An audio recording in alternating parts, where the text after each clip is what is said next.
क्या कर रहे हैं? कौन सी फॉरेन पॉलिसी है प्रधानमंत्री जी आपकी? 56 इंच की सीना की फॉरेन पॉलिसी, आपने देश की फॉरेन पॉलिसी को बर्बाद कर दिया। जो डोमेस्टिक हेट पॉलिटिक्स है वो फॉरेन पॉलिसी को आप कन्वर्ट कर दिए उसको। पैगंबर मोहम्मद पर टिप्पणी को लेकर बीजेपी ने भले ही अपने कार्यकर्ताओं पर कार्रवाई कर दी हो, लेकिन यह मामला अब भी थमने का नाम नहीं ले रहा।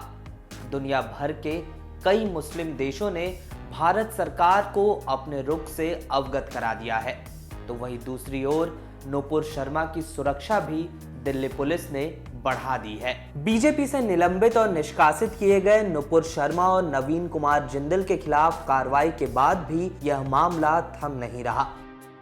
भारत सरकार ने विभिन्न देशों, विशेषकर खाड़ी देशों से इस मामले में कड़ी प्रतिक्रिया मिलने के बाद कहा कि वे सभी धर्मों का सम्मान करते हैं, लेकिन कई देशों की नाराजगी अब तक खत्म नहीं हुई है। कतर, ईरान, सऊदी अरब, कुवैत और पाकिस्तान ने इस मामले में सोमवार को ही आपत्ति दर्ज करवाई थी। अब Iraq, Oman, UAE, Jordan, Bahrain समेत मालदीव, लीबिया और इंडोनेशिया ने भी इस मामले को लेकर भारत सरकार को अपनी नाराजगी से अवगत कराया है। अफगानिस्तान की तालिबानी सरकार ने भी पैगंबर मोहम्मद को लेकर की गई टिप्पणी के खिलाफ भारत सरकार को अपने रुख से अवगत कराया है। वहीं सऊदी अरब के विदेश मंत्रालय ने भी एक बयान जारी कर बीजेपी प्रवक्ता की टिप्पणियों की निंदा की है और कहा कि इनसे पैगंबर मोहम्मद का अपमान हुआ है। सऊदी अरब के विदेश मंत्रालय ने अपने बयान में सभी धार्मिक शख्सियतों और प्रतीकों के खिलाफ पूर्वाग्रह को बढ़ावा देने वाली हर चीज को खारिज करने की बात कही। पार्टी प्रवक्ता को निलंबित करने के बीजेपी के कदम का स्वागत करते हुए सऊदी अरब के मंत्रालय ने आस्थाओं और धर्मों के लिए सम्मान के आह्वान के सऊदी अरब के रुख को दोहराया। दुनिया में सबसे ज्यादा मुस्लिम आबादी वाले मुल्क इंडोनेशिया ने भी पैगंबर मोहम्मद को लेकर इस टिप्पणी को अस्वीकार और अपमानजनक करार दिया। इंडोनेशिया के विदेश मंत्रालय ने ट्वीट किया कि यह संदेश जकार्ता में भारतीय राजदूत को दे दिया गया है। भारत के पड़ोसी देश मालदीव्स ने भी पैगंबर मोहम्मद पर टिप्पणी विवाद को लेकर भारत सरकार के सामने अपना विरोध दर्ज करवाया है। इससे पहले भारतीय विदेश मंत्रालय ने इस मुद्दे पर 57 सदस्यीय इस्लामिक सहयोग संगठन और पाकिस्तान के प्रधानमंत्री शहबाज शरीफ की आलोचना को स्पष्ट रूप से खारिज कर दिया था। मंत्रालय ने कहा कि भारत सभी धर्मों को सर्वोच्च सम्मान देता है और ओआईसी के बयान को प्रेरित, भ्रामक और शरारती बताया था। इस मामले को लेकर विदेश के साथ ही देश में भी भूचाल मचा हुआ है। एआईएमआईएम प्रमुख असदुद्दीन ओवैसी लगातार पैगंबर मोहम्मद पर बयान देने वालों के खिलाफ कानूनी कार्रवाई की मांग कर रहे हैं, तो वहीं दूसरी ओर उन्होंने मोदी सरकार की विदेश नीति पर भी तीखा प्रहार किया। क्या कर रहे हैं? कौन सी फॉरेन पॉलिसी है प्रधानमंत्री जी आपकी? 56 इंच की सीना की फॉरेन पॉलिसी, आपने देश की फॉरेन पॉलिसी को बर्बाद कर दिया। जो डोमेस्टिक हेट पॉलिटिक्स है वो फॉरेन पॉलिसी को आप कन्वर्ट कर दिए उसको, और उसका खैमियाजा हम देख रहे हैं कि कभी ऐसा नहीं हुआ कि देश के एम्बेसडर्स को कंट्रीज बुलाकर कह रहे हैं कि आपने गलत कहा, डिमार्च दे रहे हैं कि आप माफ़ी चाहिए, आप माफ़ी चाहिए। ईरान के फॉरेन मिनिस्टर आइंदा हफ्ते आने वाले हैं।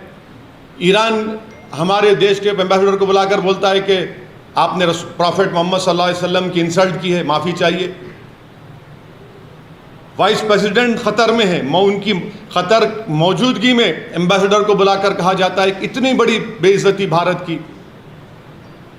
कौन सी फॉरेन पॉलिसी है? और मैं फॉरेन मिनिस्टर से पूछना चाह रहा हूं, India's internal matters now what is this, please tell us, बताइए। हमारा देश का अंदरूनी मामला आप सब जगह बोलते हैं जयशंकर साहब, ये कौन सा इंटरनल मैटर हो गया? अब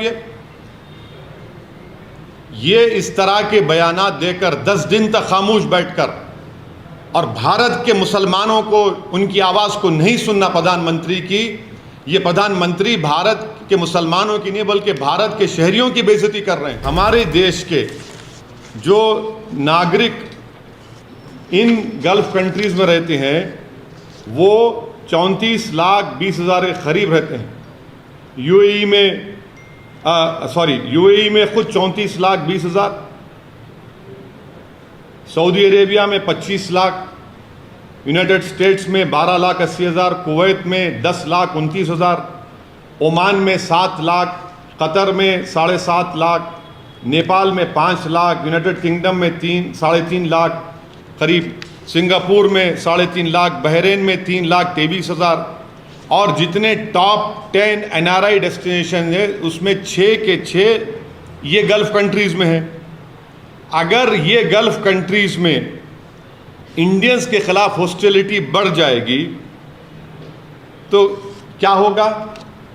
अगर ये लोग हॉस्टिलिटी शुरू कर देंगे और हेट वायलेंस वहाँ पर शुरू हो जाएगा इंडियंस के ऊपर, तो कौन जिम्मेदार है? प्रधानमंत्री जी बताइए। और देश को 55% रेमिटेंस यही कंट्रीज से आता है जिसका मैंने भी नाम लिया। कांग्रेस नेता राहुल गांधी ने भी भारत जोड़ो की बात करते हुए कहा कि नफरत सिर्फ नफरत को ही जन्म देती है। बहुजन समाज पार्टी के अध्यक्ष मायावती ने भी पैगंबर मोहम्मद को लेकर की गई इस टिप्पणी के खिलाफ कानूनी कार्रवाई करने की मांग की है। तो वही समाजवादी पार्टी के अध्यक्ष अखिलेश यादव पहले ही इस मामले में वैधानिक कार्रवाई की मांग कर चुके हैं। इस मामले को लेकर भारतीय जनता पार्टी से निलंबित की गई नुपुर शर्मा ने उन्हें और उनके परिवार को जान से मारने की धमकियां मिलने का आरोप लगाया है, जिसके मद्देनजर दिल्ली पुलिस ने अब नुपुर शर्मा को सुरक्षा प्रदान कर दी है। वहीं नुपुर शर्मा को महाराष्ट्र की मुंब्रा पुलिस ने समन जारी किया है। पुलिस ने नुपुर को पैगंबर मोहम्मद पर टिप्पणी मामले में 22 जून को पेश होने के लिए कहा है। नुपुर शर्मा के खिलाफ महाराष्ट्र में मुंब्रा, ठाणे और पाईधोनी में मामले दर्ज किए गए हैं। इसी सिलसिले में उन्हें पुलिस ने बयान दर्ज करने के लिए बुलाया है। इस वीडियो में फिलहाल के लिए बस इतना ही। देश दुनिया की तमाम खबरों के लिए बने रहिए लोकमत हिंदी के साथ।